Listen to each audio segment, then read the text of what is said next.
ನಮಸ್ತೆ ಸ್ನೇಹಿತರೆ, ಇವತ್ತು ನಾವು ತೃತೀಯ BA ರಾಜ್ಯಶಾಸ್ತ್ರ ಸಾರ್ವಜನಿಕ ಆಡಳಿತ ಕೋರ್ಸ್ 4ರಲ್ಲಿ ಮುಖ್ಯವಾದಂತಹ ಪ್ರಶ್ನೆಯ ಪಾಯಿಂಟ್ಸ್ಗಳನ್ನು ವಿವರಣೆಯನ್ನು ತಿಳ್ಕೊಳ್ಳುವ.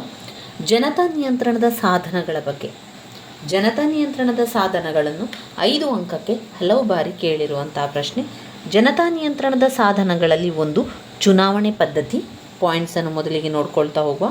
ಚುನಾವಣೆಯ ಪದ್ಧತಿ. 2, ಹಿಂದಕ್ಕೆ ಕರೆಸಿಕೊಳ್ಳುವುದು.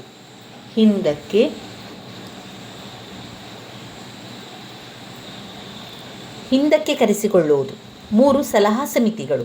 4, ಒತ್ತಡ ಗುಂಪುಗಳು. 5, ಸಾರ್ವಜನಿಕ ಸಂಬಂಧಗಳು. 6, ಸಂಪರ್ಕ ಸಾಧನಗಳು. ಇದು ಜನತಾ ನಿಯಂತ್ರಣದ ಸಾಧನಗಳಾಗಿದೆ. ಜನತಾ ನಿಯಂತ್ರಣದ ಸಾಧನಗಳಲ್ಲಿ ಒಂದೊಂದು ಪಾಯಿಂಟ್ಸ್ಗಳನ್ನು ಕೂಡ ಯಾವ ರೀತಿ ವಿವರಣೆ ಕೊಟ್ಟಿದ್ದಾರೆ ಅಂತ ನೋಡ್ಕೊಳ್ತಾ ಹೋಗುವ. ಮೊದಲಿಗೆ ಚುನಾವಣೆ ಪದ್ಧತಿ. ರಾಷ್ಟ್ರದ ಅತ್ಯುನ್ನತ ಅಧಿಕಾರಿಯಾದ ಮುಖ್ಯ ಕಾರ್ಯನಿರ್ವಾಹಕನನ್ನು ಯಾವಾಗಲೂ ಜನರೇ ಪ್ರತ್ಯಕ್ಷವಾಗಿ ಅಥವಾ ಪರೋಕ್ಷವಾಗಿ ಚುನಾಯಿಸ್ತಾ ಇದ್ದರು. ಈ ರೀತಿಯಾಗಿ ಉನ್ನತ ಆಡಳಿತಾಧಿಕಾರಿಗಳು ಮುಖ್ಯ ಕಾರ್ಯನಿರ್ವಾಹಕನಿಗೆ ಜವಾಬ್ದಾರಿಯುತವಾಗಿ ಕಾರ್ಯನಿರ್ವಹಿಸುತ್ತಾರೆ.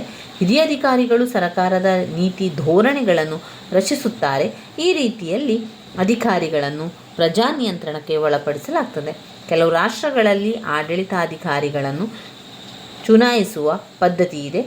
ಸ್ವಿಟ್ಜರ್ಲ್ಯಾಂಡಿನ ಕ್ಯಾಂಟನ್ಗಳು ಮತ್ತು ಅಮೆರಿಕದ ಕೆಲವು ರಾಜ್ಯಗಳಲ್ಲಿ ಅಧಿಕಾರಿಗಳನ್ನು ಚುನಾಯಿಸುವ ಪದ್ಧತಿ ಇರುವಂಥದ್ದನ್ನು ಕಾಣ್ಬೋದು. ಅದರಿಂದ ಚುನಾವಣೆ ಪದ್ಧತಿ ಅಂತ ಹೇಳಿದ್ದಾರೆ. ಇಲ್ಲಿ 2ನೇ ಪಾಯಿಂಟ್ನಲ್ಲಿ ನಾವು ನೋಡುವುದಾದರೆ ಹಿಂದಕ್ಕೆ ಕರೆಸಿಕೊಳ್ಳುವುದು. ಅಧಿಕಾರಿಗಳನ್ನು ಹಿಂದಕ್ಕೆ ಕರೆಸಿಕೊಳ್ಳುವುದು ಅಂದರೆ ವಾಪಸ್ ಆ ಒಂದು ಹುದ್ದೆಯಿಂದ ಬರುವಂತೆ ಹೇಳುವಂಥದ್ದು. ಪದ್ಧತಿ ಅಧಿಕಾರಿಗಳನ್ನು ಹಿಂದಕ್ಕೆ ಕರೆಸಿಕೊಳ್ಳುವ ಪದ್ಧತಿ ಅಂತ ಹೇಳಿದರೆ ಚುನಾವಣೆಯ ಪದ್ಧತಿಯ ಉಪಸಿದ್ಧಾಂತವಾಗಿದೆ.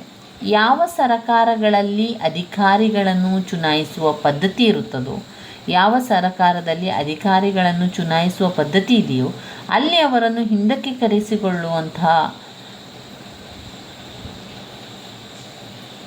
ಅಲ್ಲಿ ಏನಾಗ್ತದೆ ಅಂದರೆ ಹಿಂದಕ್ಕೆ ಕರೆಸಿಕೊಳ್ಳುವಂಥ ಅವಕಾಶ ಮಾಡಿಕೊಡಲಾಗ್ತದೆ. ಅಧಿಕಾರಿಗಳು ಜನರ ನಿರೀಕ್ಷೆಗೆ ತಕ್ಕಂತೆ ಸಮರ್ಪಕವಾಗಿ ಕೆಲಸವನ್ನು ಮಾಡಿ ನಿರ್ವಹಿಸದಿದ್ದರೆ ಅಂತಹ ಆಡಳಿತಗಾರರನ್ನು ಹಿಂದಕ್ಕೆ ಕರೆಸಿಕೊಳ್ಳುವುದಕ್ಕೆ ಜನರಿಗೆ ಹಕ್ಕು ಮತ್ತು ಸ್ವಾತಂತ್ರ್ಯವಿದೆ ಎನ್ನುವಂಥದ್ದು. ಇದು ಹಿಂದಕ್ಕೆ ಪಡೆದುಕೊಳ್ಳುವುದು. ಅಧಿಕಾರಿಗಳನ್ನು ಹಿಂದಕ್ಕೆ ಕರೆಸಿಕೊಳ್ಳುವ ಪದ್ಧತಿ ಚುನಾವಣಾ ಪದ್ಧತಿಯ ಉಪಸಿದ್ಧಾಂತವಾಗಿದೆ. ಯಾವ ಸರ್ಕಾರಗಳಲ್ಲಿ ಅಧಿಕಾರಿಗಳನ್ನು ಚುನಾಯಿಸುವ ಪದ್ಧತಿ ಇದೆಯೋ ಅಲ್ಲಿ ಅವರನ್ನು ಹಿಂದಕ್ಕೆ ಕರೆಸಿಕೊಳ್ಳುವ ಅವಕಾಶವನ್ನು ಮಾಡಿಕೊಡಲಾಗ್ತದೆ. ಅಧಿಕಾರಿಗಳು ಜನರ ನಿರೀಕ್ಷೆಗೆ ತಕ್ಕಂತೆ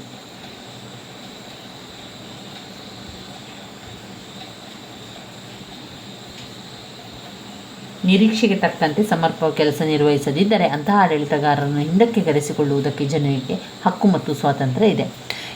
3ನೇ ಪಾಯಿಂಟ್ನಲ್ಲಿ ಸಲಹಾ ಸಮಿತಿಗಳು ಯಾವುದಲ್ಲಿ ಎಲ್ಲ ಬರ್ತದೆ. ಇದು ಮತ್ತೊಂದು ಮುಖ್ಯವಾದ ಸಾಧನವಾಗಿದೆ. ಈ ಸಮಿತಿಗಳನ್ನು ಅತ್ಯುನ್ನತ ಹಂತಗಳಿಂದ ಮೇಲುಗೊಂಡು ಅತ್ಯಂತ ಕೆಳಗಿನ ಹಂತದವರೆಗೆ ನೇಮಿಸಲಾಗುತ್ತಿದೆ.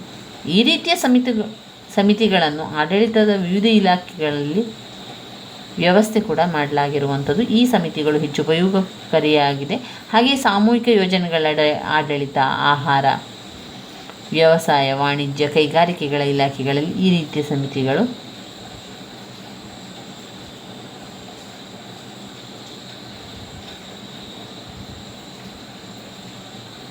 ಸಲಹಾ ಸಮಿತಿಗಳು ಪ್ರಜೆಗಳ ಅಭಿಪ್ರಾಯಗಳನ್ನು ಸಂಗ್ರಹಿಸುವ ಮೂಲಕ ಆಡಳಿತ ನೀತಿಗಳನ್ನು ನಿರ್ಧರಿಸುತ್ತದೆ. ಆದ್ದರಿಂದ ಆಡಳಿತದ ಲೋಪದೋಷಗಳನ್ನು ತಿದ್ದಿಕೊಳ್ಳಲು ಸಾಧ್ಯವಾಗುತ್ತದೆ.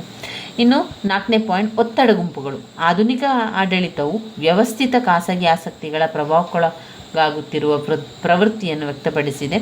ಪ್ರತಿಯೊಂದು ರಾಷ್ಟ್ರದಲ್ಲಿಯೂ ಇಂತಹ ವಿವಿಧ ಹಿತಾಸಕ್ತಿಯುಳ್ಳ ಗುಂಪುಗಳನ್ನು ಕಾಣಬಹುದು. ಇವುಗಳಲ್ಲಿ ಒತ್ತಡ ಗುಂಪುಗಳೆಂದು ಕರೆಯುತ್ತಾರೆ. ಇವುಗಳು ಆಡಳಿತದಲ್ಲಿ ನಿಯಂತ್ರಣ ಸಾಗಿಸಲು ಅತ್ಯಗತ್ಯ. ಈ ಗುಂಪುಗಳು ತನ್ನ ಹಿತಾಸಕ್ತಿಗಳನ್ನು ಕಾಪಾಡಿಕೊಳ್ಳುವ ಸಲುವಾಗಿ ಆಡಳಿತದ ಮೇಲೆ ಪ್ರಭಾವ ಬೀರುತ್ತದೆ. ಅಮೆರಿಕದ ಈ ಒತ್ತಡ ಗುಂಪುಗಳು ಅತಿ ಹೆಚ್ಚಿನ ಸಂಖ್ಯೆಯಲ್ಲಿ ಕಂಡುಬರುವುದಂಥದ್ದು. ಅಲ್ಲದೆ ಇಂತಹ ರಾಷ್ಟ್ರಗಳಲ್ಲೂ ಅವುಗಳನ್ನು ಕಾಣಬಹುದು. ನಮ್ಮ ದೇಶಗಳಲ್ಲಿ ಕೈಗಾರಿಕೋದ್ಯಮಿ ಇರ್ಬೋದು, ವಾಣಿಜ್ಯೋದ್ಯಮ ಒತ್ತಡ ಗುಂಪುಗಳೇ. ಅಲ್ಲದೆ ಜಾತಿ, ಜನಾಂಗ, ಧರ್ಮ ಮತ್ತಿತರ ವಿವಿಧ ರಸ್ತೆಗಳ ಆಧಾರದ ಮೇಲೆ ಒತ್ತಡ ಗುಂಪುಗಳು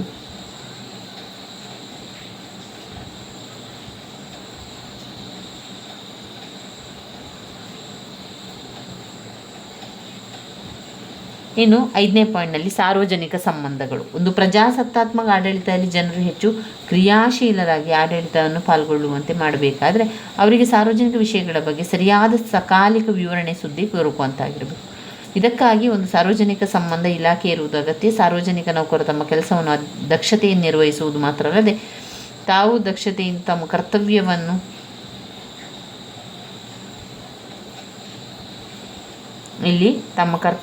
ದಕ್ಷತೆಯನ್ನು ನಿರ್ವಹಿಸುತ್ತಿದ್ದಾರೆ ಎನ್ನುವುದರ ಬಗ್ಗೆ ವರದಿ ಕಳಿಸಬೇಕು. ಹೀಗೆ ಉತ್ತಮವಾದ ಸಾರ್ವಜನಿಕ ಸಂಬಂಧಗಳು ಜನರಿಗೆ ಆಡಳಿತ ಕಾರ್ಯಸಾಮರ್ಥ್ಯ ಅಳೆಯಲಿತನವಾಗ್ತದೆ. ಪಾಯಿಂಟ್ ನಂಬರ್ 6, ಸಂಪರ್ಕ ಸಾಧನಗಳು. ಸಾರ್ವಜನಿಕ ಅಧಿಕಾರಿಗಳು ದಿನನಿತ್ಯ ಜನರ ಸಂಪರ್ಕ ಪಡೆಯುತ್ತಿರುತ್ತಾರೆ. ಆಡಳಿತ ವರ್ಗದವರು ಜನರು ಕೇಳುವ ಪ್ರಶ್ನೆಗಳಿಗೆ ಉತ್ತರ ನೀಡಬೇಕು, ವಿಷಯಗಳಿಗೆ ವಿವರಣೆ ನೀಡಬೇಕು. ಹೀಗೆ ನಿರಂತರವಾಗಿ ಅಧಿಕಾರಿಗಳು ಮತ್ತು ಜನರ ಮಧ್ಯೆ ಸಂಪರ್ಕ ಏರ್ಪಡುತ್ತದೆ. ಇವುಗಳಲ್ಲಿರುವಂತಹ ಕೆಲವು ಸಂಪರ್ಕ ಸಾಧನಗಳು ಅಂತ ಹೇಳಿದರೆ ಈ ಕೆಳಗಿನ ಮೂಲಕ ಜನರು ಆಡಳಿತವನ್ನು ನಿಯಂತ್ರಿಸುವುದು: ವೃತ್ತಪತ್ರಿಕೆ, ರೇಡಿಯೋ, ದೃಕ್ ಶ್ರವಣ ಸಾಧನಗಳು. ವೃತ್ತಪತ್ರಿಕೆ, ರೇಡಿಯೋ, ದೃಕ್ ಮತ್ತು ಶ್ರವಣ ಸಾಧನಗಳು ಇವಿಷ್ಟು ಜನತಾ ನಿಯಂತ್ರಣದ ಸಾಧನಗಳು. ಮತ್ತೊಮ್ಮೆ ಜನತಾ ನಿಯಂತ್ರಣದ ಸಾಧನಗಳನ್ನು ನಾವು ಪಾಯಿಂಟ್ಸ್ಗಳನ್ನು ತಿಳ್ಕೊಳ್ಳುವ. ಚುನಾವಣೆಯ ಪದ್ಧತಿ, ಹಿಂದಕ್ಕೆ ಕರೆಸಿಕೊಳ್ಳುವುದು, ಸಲಹಾ ಸಮಿತಿಗಳು, ಸಾರ್ವಜನಿಕ ನಿಬಂಧನೆಗಳು, ಸಾರ್ವಜನಿಕ ಸಂಬಂಧಗಳು, ಒತ್ತಡ ಗುಂಪುಗಳು, ಹಿಂದಕ್ಕೆ ಕರೆಸಿಕೊಳ್ಳುವುದು, ಸಲಹಾ ಸಮಿತಿಗಳು, ಒತ್ತಡ ಗುಂಪುಗಳು, ಸಾರ್ವಜನಿಕ ಸಂಬಂಧಗಳು, ಸಂಪರ್ಕ ಸಾಧನಗಳು. ಅದರಲ್ಲಿ ಸಂಪರ್ಕ ಸಾಧನದಲ್ಲಿ ವೃತ್ತಪತ್ರಿಕೆ, ರೇಡಿಯೋ, ದೃಕ್ ಶ್ರವಣ ಸಾಧನಗಳಾಗಿರ್ತದೆ. ಚುನಾವಣೆಯ ಪದ್ಧತಿ ಹಿಂದಕ್ಕೆ ಕರೆಸಿಕೊಳ್ಳುವಂಥದ್ದು, ಸಲಹಾ ಸಮಿತಿಗಳು, ಒತ್ತಡ ಗುಂಪುಗಳು, ಸಾರ್ವಜನಿಕ ಸಂಬಂಧಗಳು ಮತ್ತು ಸಂಪರ್ಕ ಸಾಧನಗಳು. ಇವುಗಳನ್ನು ಇದರಲ್ಲಿ ನೋಡ್ಕೊಳ್ಬೋದು ಸ್ನೇಹಿತರೆ. ಮುಂದಿನ ವಿಡಿಯೋದಲ್ಲಿ ನಾವು ಇನ್ನಷ್ಟು ವಿಚಾರಗಳನ್ನು ತಿಳ್ಕೊಳ್ಳೋಣ. ಇನ್ನು ಯಾವುದು ಮುಖ್ಯವಾದ ಪ್ರಶ್ನೆ ಇದೆ, ಯಾವುದು ಮುಖ್ಯವಾಗಿ ನಮಗೆ ತಿಳಿಸ್ಕೊಡುವಂಥದ್ದು, ಅದನ್ನೆಲ್ಲ ಮುಂದಿನ ವಿಡಿಯೋದಲ್ಲಿ ತಿಳ್ಕೊಳ್ಳುವ ಸ್ನೇಹಿತರೆ. ನನ್ನ ವಿಡಿಯೋಸ್ ಎಲ್ಲ ನಿಮಗೆ ಇಷ್ಟ ಆಗಿದ್ದರೆ ಲೈಕ್ ಕೊಡಿ, ಶೇರ್ ಮಾಡಿ, ಸಬ್ಸ್ಕ್ರೈಬ್ ಮಾಡಲಿಕ್ಕೆ ಮರಿಬೇಡಿ. ಧನ್ಯವಾದಗಳು.